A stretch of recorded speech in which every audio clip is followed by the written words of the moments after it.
আসসালামু আলাইকুম রহমতুল্লাহ। কেমন আছেন সবাই? আশা করি ভালো আছেন। তো আমরা গত ভিডিওতে শিখেছিলাম জার্নাল কিভাবে রেকর্ড করি। এই ট্রানজ্যাকশনগুলো আমরা রেকর্ড করছিলাম, ডেবিট, ক্রেডিট এবং সাবগ্রুপ সহ আমরা এগুলো রেকর্ড করছিলাম। তো আজকে আমরা জানবো কিভাবে এই জার্নাল থেকে লেজার এবং ট্রায়াল ব্যালেন্স এবং ফাইনাল ট্রায়াল ব্যালেন্স করা যায়। একেবারে শর্টকাটে কিভাবে করা যায়।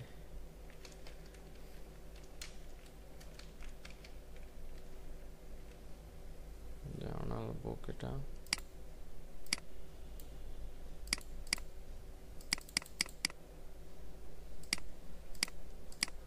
ওকে। তো আমরা এটাকে এখন নেব লেজারে। এর জন্য আমরা এখানে ক্লিক করে ইনসার্টে গিয়ে যে পিভট টেবিলে ক্লিক করব। পিভট টেবিলে ক্লিক করলে এই যে এখানে এরকম একটা বার আসছে এবং সম্পূর্ণ সে সিলেক্ট করে নেবে।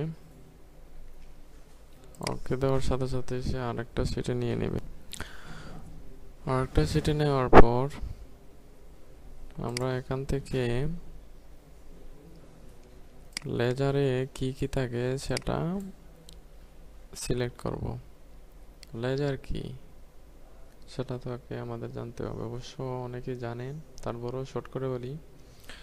লেজার হলো একটি শিরোনামের অধীনে বিভিন্ন লেনদেনকে একত্র করা, অর্থাৎ শর্টে জার্নাল বিস্তারিতভাবে বর্ণনা থাকবে এবং লেজারে সেটা সংক্ষেপে একটা শিরোনামের অধীনে সবগুলো সমজাতীয় লেনদেনগুলো একটি শিরোনামের অধীনে চলে আসবে।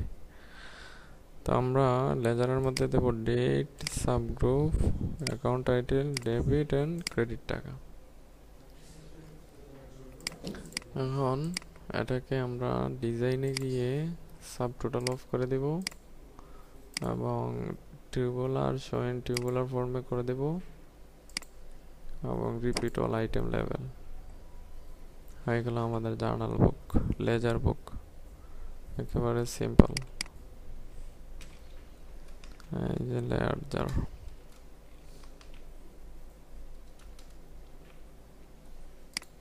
লেজার বুক আমাদের হয়ে গেল। এটা একটু সরিয়ে দিলাম, এটা একটু বড় করে দিলাম। যে আমাদের লেজার বুকে আসবে ডেবিট ক্রেডিট টাকা সমান আসছে। তো এভাবেই আবার জার্নাল বুকে গিয়ে আমাদের লেজার কিন্তু অলরেডি হয়ে গেছে। লেজারের মধ্যে আপনি যদি চান এখন একটা স্লাইসার লাগিয়ে দিলেন, যেমন এই যে ইনসার্ট স্লাইসার দিয়ে দিলেন। অ্যাকাউন্ট টাইটেল থেকে স্লাইসার চলে আসলো। এখন আপনার মালিক বললো যে আমার ক্যাশ কত আছে দেখান তো, ক্যাশ দিয়ে দিলেন, এই যে ক্যাশগুলো দিয়ে দিলেন। এছাড়া আরেকটা কাজ করতে পারেন,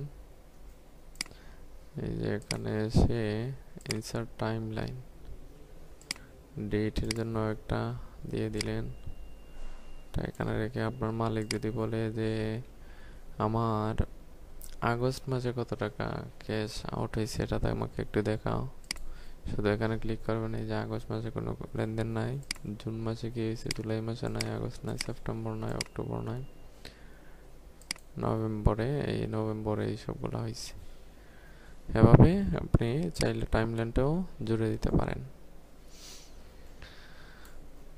চাইলে এটা ডিলিট দিয়ে দিলেন, স্লাইসারটা রেখে দিলেন। আপনার মালিক চাইলে সেলস কত হয়েছে সেলসটা দিয়ে দিলেন। আমাদের রেন্টাল এক্সপেন্স কত হয়েছে রেন্টাল এক্সপেন্স দিয়ে দিলেন। এভাবেই লেজারটা মেনটেন করা হয়।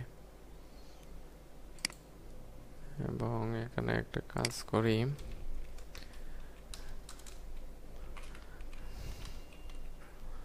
লেজার আর এখানে দিয়ে দিই লিঙ্ক করে। এখন যদি আমি এখানে দিই যে এখানে দেখাবে আমি যদি ক্যাশ দিই শুধু cash and cash account balance দেখাবে একেবারে।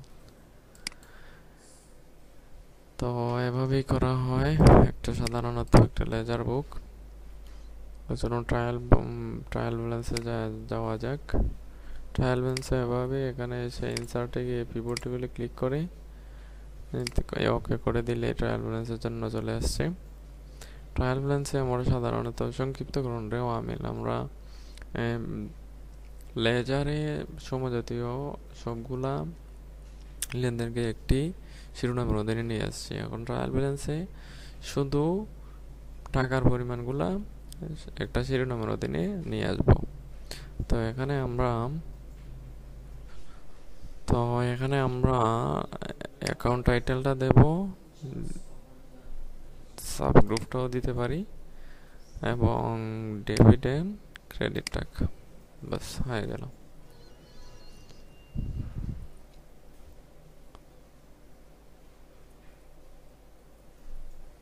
আবার ডিজাইনে গিয়ে সাব টোটাল অফ করে দেব, ট্রিবিউনাল ফর্মে দিয়ে দিলাম রিপিট অল আইটেম, তো হয়ে গেল। সাবগ্রুপটা পরে আসছে, এর জন্য আমরা ডান সাইডে এসে এটাকে ধরে উপরের দিকে দিয়ে দেব, তো হয়ে গেল।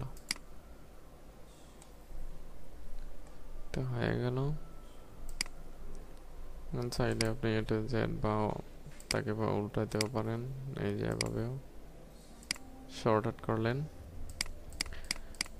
আমাদের অলরেডি ট্রায়াল ব্যালেন্স হয়ে গেছে।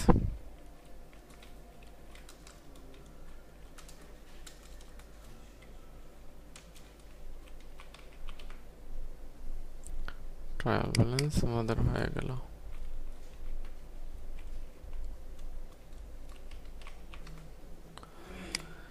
এখন ট্রায়াল ব্যালেন্সের জন্য একটি কাজ করবেন, যেমন আমার এই বছর এত টাকা ডেবিট হয়েছে, এত টাকা ক্রেডিট হয়েছে, এখন আমার কত টাকা ক্যাশে রয়েছে এটা বের করার জন্য আমরা এখানে একটা কলাম জুড়ে দিব, যেটা হলো ডেবিট টাকা ক্রেডিট টাকা। এটাকে ফরম্যাটিং দিয়ে করে দিলাম। এখন আমরা করব কি, ইফ কন্ডিশন ব্যবহার করব।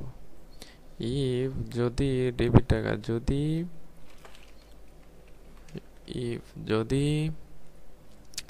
এই সি কলাম সি এর 4 যদি ডি এর 4 থেকে মাইনাস করার পরে, এটা আমরা হাতে লিখব, কারণ যদি আমরা কলাম সিলেক্ট করি তাহলে অনেক লম্বা হয়ে যায়, সেই হিসাবে আমরা ম্যানুয়ালি লিখব। সেল সিলেক্ট করলে সমস্যা হয়ে যায়, সেই হিসাবে লিখব C4 মাইনাস D4 যদি গ্রেটার দেন 0 হয়, অর্থাৎ 0 থেকে বড় হয়, তাহলে C4 minus D4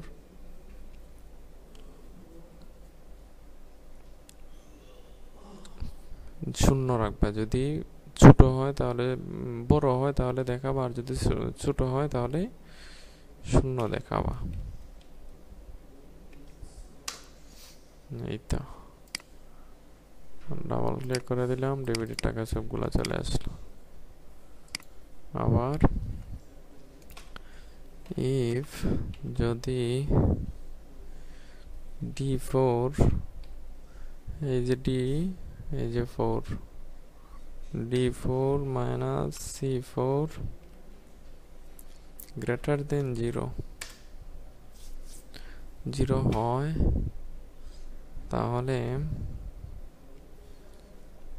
D4 minus C4 কে তুমি দেখাবা, আর যদি না হয় তাহলে খালি রাখবা।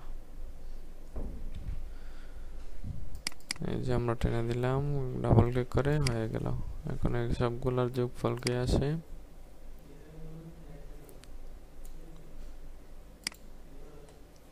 এই যে আমার এটা হলো আমার মূল ব্যালেন্স।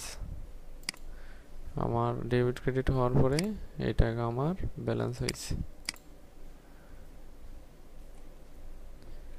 এই হলো ট্রায়াল ব্যালেন্স। আর ফাইনাল ট্রায়াল ব্যালেন্স তো আরো সহজ, শুধু এটাকে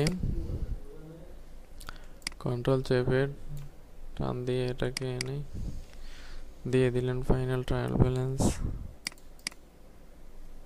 অলরেডি তো হয়েই গেছে।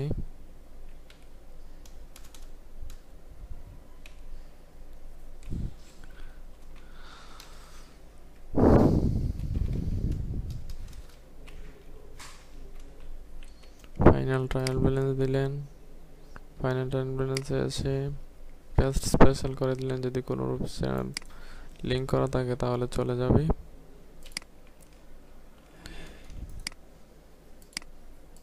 যেহেতু পিভট টেবিল করা আছে হিসাবে যে হয়ে গেল। ডেবিট ক্রেডিট টাকাটা বাদ দিয়ে দিলেন,